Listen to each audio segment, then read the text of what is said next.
Hello everyone, my name is Shure and welcome back to a brand new turn-based RPG tutorial. It's been a couple days, a bit behind on the thing. This is going to be a relatively shorter video compared to the last one, so hopefully I don't bore you with another hour-long video. Hopefully it doesn't take that long. But today is generally simple-ish. It's gonna be we're gonna have new camera manipulation. Basically this video we're just gonna be setting up scripts so that we can easily manipulate the camera. Again, this is gonna be kind of a shorter video. All we need is a couple scripts to manage that, and then we'll show it in practice a little bit. Otherwise, so far what we have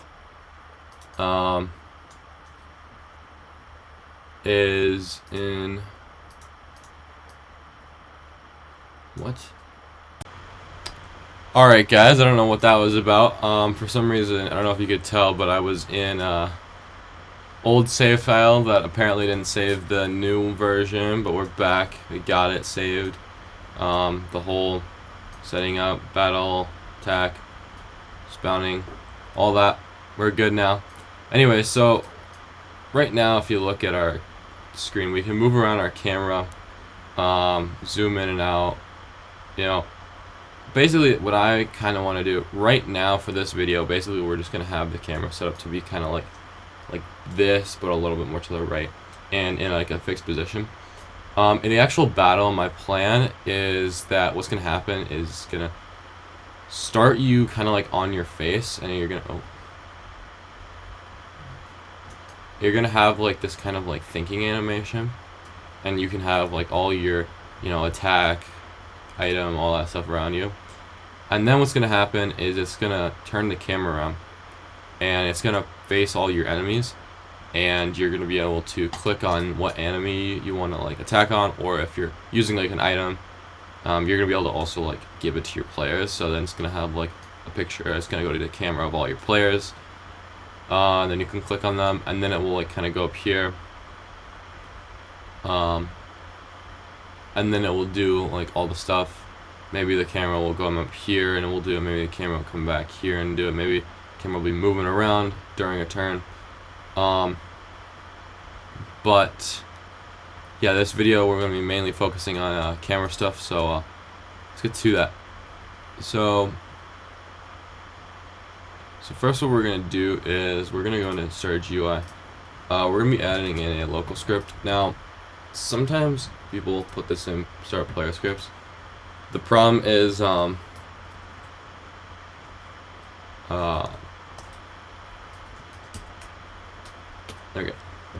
If we put this camera script into start player scripts, specifically named start camera script, you'll see that our camera is in this locked position, and that's because we are actually overriding the Roblox default camera script by doing that, and it makes it really difficult to do the default. Like if we want to like reset it back to our character, it's really difficult. So we're actually putting this camera script into, we could also have it in start player scripts and name it something else other than camera script, but I'm just going to leave it in Start GUI. It works. It doesn't really affect anything. Then what we're going to do is in replicate storage, we're going to add in a new folder, and we're going to call this modules. And we're going to add in a new module script, and we're going to call this camera module.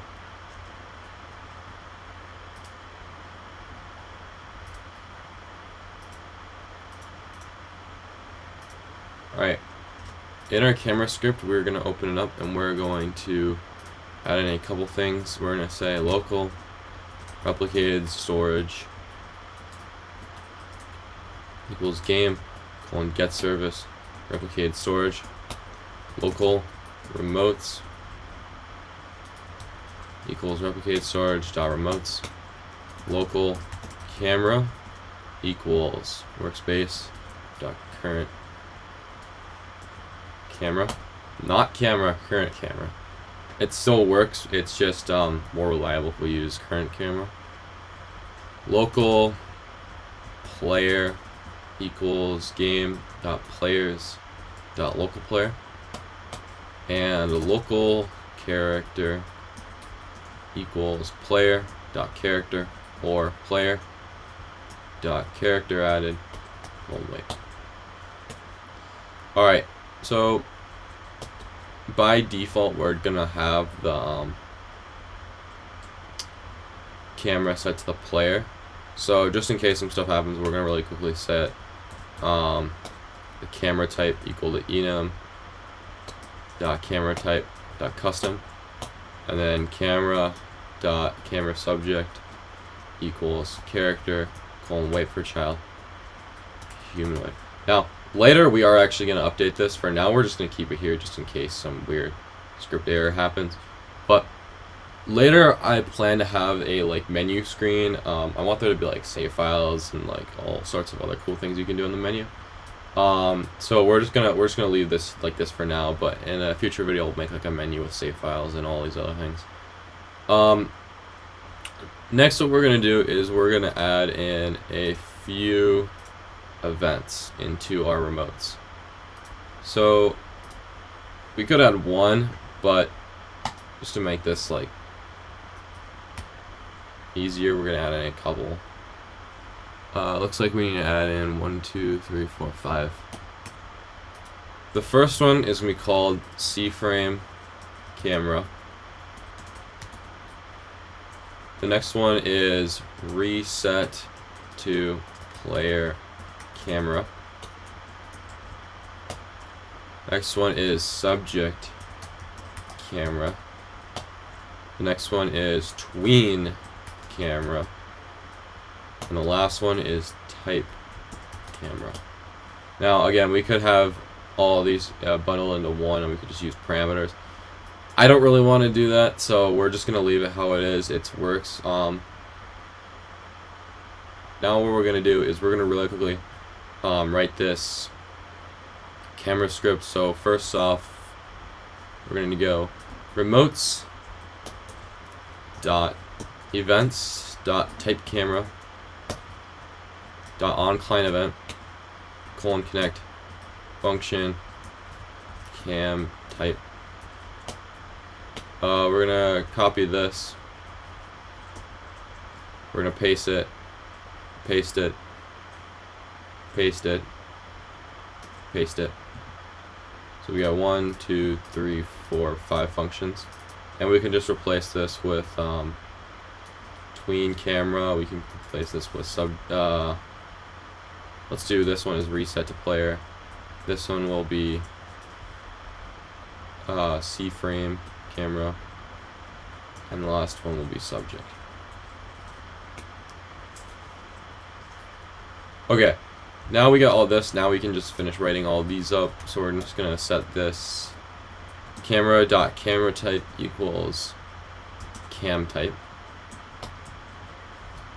Camera dot subject camera subject, there we go, equals subject.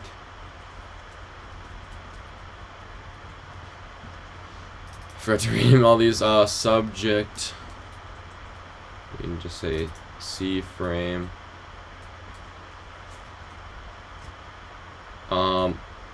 This one should be no parameters, and then this one should be, we're gonna have two of them. We're gonna have tween, and then we're gonna have should wait. I'll get into what this means in a second. Anyways, back to this. Camera subject equals subject. Camera dot C-frame equals C-frame. We're gonna say for this one, we're gonna just basically copy and paste this. And then lastly, we're gonna say tween colon play. So basically what this should wait is sometimes we want our tween to wait before it finishes.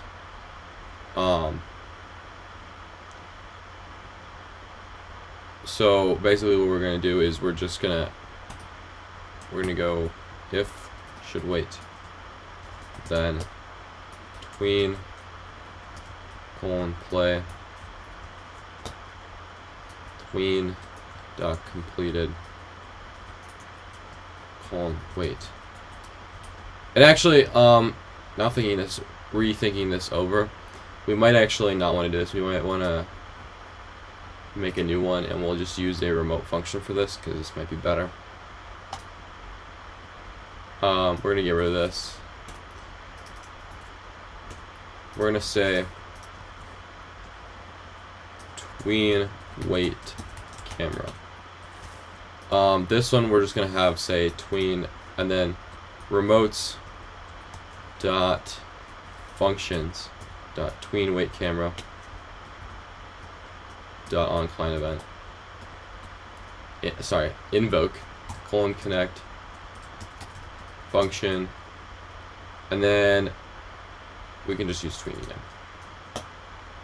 Then we can say tween play and tween dot completed wait. And here's the reason. The difference between a remote event and a remote function is basically both of these, the point of them is for server scripts and local scripts to talk to each other. If you didn't know this, you could probably find a resource on what this means, but I'll just explain it here. The difference between a remote event and a remote function is basically when let's say the server is going to send a message that it wants to do this event basically. Like an example is when we fired, if I go up to, where is it? Main battle, and I go to battle module. Down here, basically what we're doing is we're invoking the client, and basically what that's doing is it's sending a message with these, this is just because we have to if we're sending from server to client, so it knows where it wants to go, what player we want to send it to. And in the GUI manager, we are, and actually we should probably change that to equals function.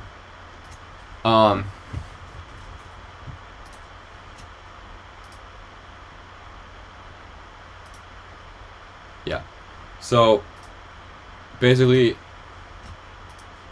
what this is doing is a remote event basically sends the, where is my battle module as an example? If this were a remote event, basically what it would do, and actually I'm just going to use this function as an example. Let's say we're walking down the script and all of a sudden we get to this place. Since it's a remote function, basically it's going to send the message to the client to do its thing. And in the client, basically it's going to run this. And then once it gets to this end, then it's going to come back up here. And then it's going to continue running this. And if this were a remote event, basically it would send the message to the client, but it wouldn't wait for the function to be done. It would just continue on. I hope that makes sense. That was kind of a really bad explanation, but you know, it's hopefully if you're still confused, then there's multiple resources. Basically, simple terms, difference is events don't wait and functions wait until the function is finished. Okay, enough yapping. Back to the camera script. So basically, the reason we're doing this one is because we want, for this one we don't care when it's done, we just want the tween to play. And this one, we do care when it's done waiting, so that's why I put in a remote function. That way it will wait until this is completed, until we want to continue. Okay, now that we're done with the camera script, that's all we need for camera script. We're going to go up to our modules, and we're going to write in this. So we could do a different way. I'm just, for the sake of organization, we're just having it in a module script called camera module, and then all of our like battle module scripts can just like require it and stuff like that. So we're just gonna say local replicated storage equals game get service replicated storage local remotes equals replicated storage dot remotes. And basically we're just going to be copy and pasting all of our stuff from the... We're basically just having a function that will just fire all of these. So we're going to say function module dot set type player cam type, and we're just going to copy this.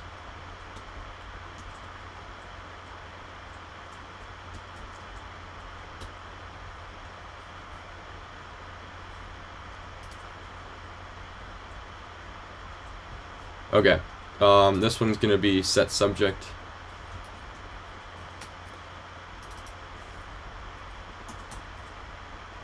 This one's going to be set C-frame. This one's going to be reset to player.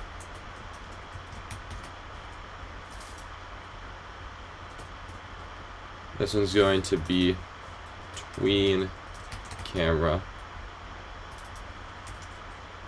And this one's going to be tween weight camera.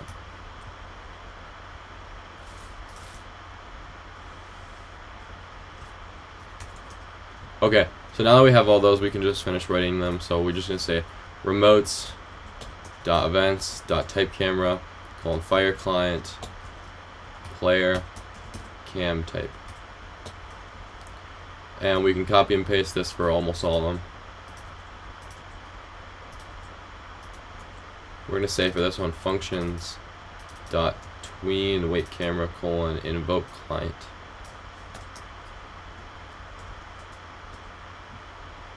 We're going to say for this one tween. Okay, and the rest is tween camera, tween reset to player camera. We don't need this. C-frame camera, and then subject camera, subject. Alright, and that is that module script done. So now we have this. So now basically what we've done is we've just set up a really easy and manageable way to manipulate our camera whenever we need to for things like battles or even like cutscenes if we want some in the game. Now what we're going to do is we're going to go and test to see how this works. So what we're going to do is we're going to go into our battle module, and we're going to go up here. We're going to go into local, let's just go to get our modules. That way if we need to add more modules we can. And then we're going to say local camera module equals module dot camera module, and let's require this. And there we go. Now what we can do down here. So after this this whole thing about setting up our player and stuff like that, let's really quickly add in this extra camera setup stuff. So we're going to say camera module dot set type, and for this one, since we have our actual player is not in the actual player, it's more of just a folder, we're just going to say new player dot value. And then for this one we're going to say enum dot camera type dot scriptable. This makes it so that the camera is fully manageable by us through scripts. Camera module dot set subject new player new player dot value. Then we're going to say for this one we're actually going to set it to our new enemy dot value dot spawn.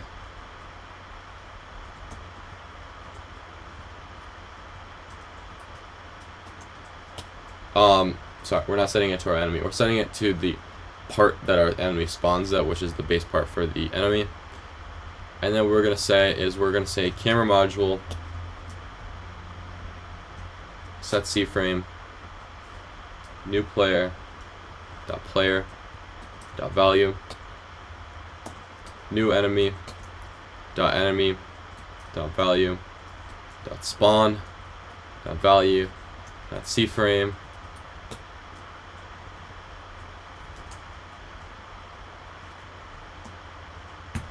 Now what we're going to do is we're going to actually set where we want the C-frame to be.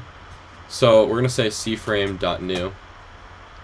I've already come up with values for this one, so we're just going to say -10 for -10 times cframe from angles, or sorry, from orientation. And then this one we're just going to say math.rad. Now you can't say just like, 20 degrees, which is what we're actually put -20 degrees. You can't just say -20 degrees because from orientation takes the values in degree and radians, which if you don't know is basically in terms of pi. So that's why I actually have math.pi. This is equal to 90 degrees up here. But for this one we're going to have slightly more. I could say math.pi for this one though. We can say math.pi and we're actually say negative math.pi. And then we're just going to say 0. And there we go. That is all we need. So now what we're going to do is we're going to run. I'm going to see how this looks. And actually before that, I want to really quickly make this loading screen fully visible. Where is it? There we go. Should be 0. Run it. And now let's go walk over to our enemy, and now it should. Yeah, there you go. And now we look, we wait. And it looks like we made a mistake. So let's see what happened. Alright, so I don't think you should use a math.pi here. It might have been because I put the negative sign into place. I believe that it was actually believing that it was 90 degrees when it should be negative 90 degrees. Doesn't really matter, just don't use negative math.pi. That was me. I mean, you could probably figure out how to use it. It's probably just need to use parentheses. I'm lazy, I don't want to figure that out, so let's just do this, and now it works.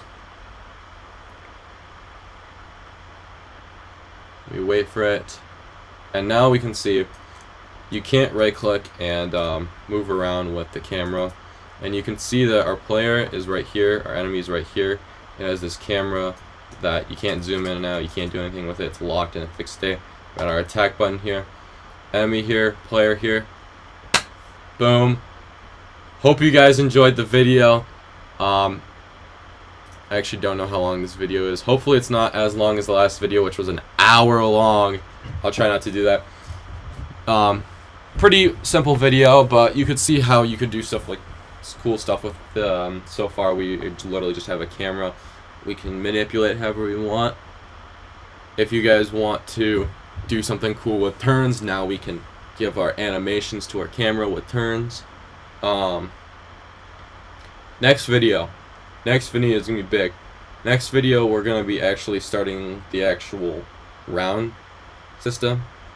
We're also going to be doing a lot of we're gonna have a video directly for organization, but the next video we're gonna be updating what we currently have for organization. A lot of things are in ways that they shouldn't be. For example, we're not going to be setting up our player and like our enemy like this with this and then have this. What we're going to do is we're actually going to make we're going to start using object-oriented programming. We're going to be adding in something called classes for our player and enemies and all sorts of things. That way we have an easier way of managing them through our round turn system. But we'll get more into that. And then we're gonna start working on turns soon as well. I don't know if we're gonna do that next video, but we're definitely going to be getting better setup in the next video. We're gonna have more object-oriented programming next video.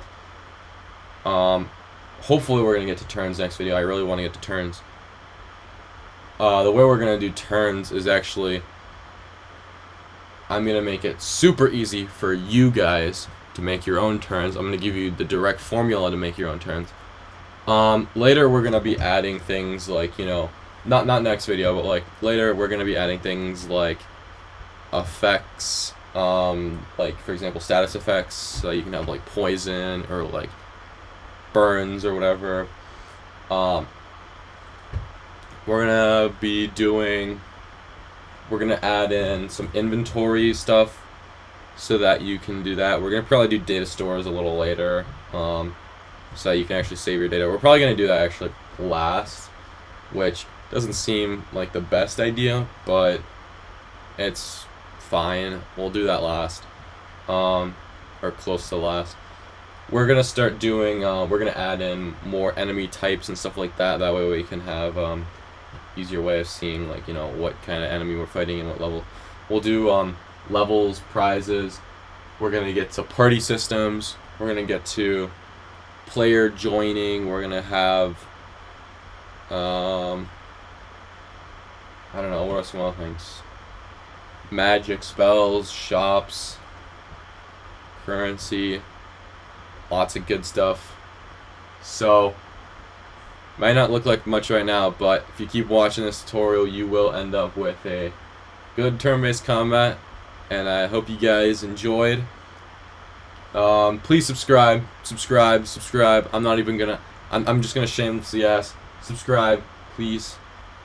I love you guys that are supporting me already, and I hope you guys who are not supporting, support me right now, or I don't know. You're gonna get 8 years of bad luck.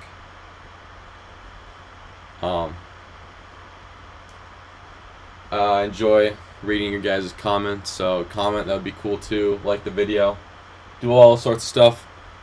I'm not even asking, I'm commanding you guys to, so you guys better subscribe.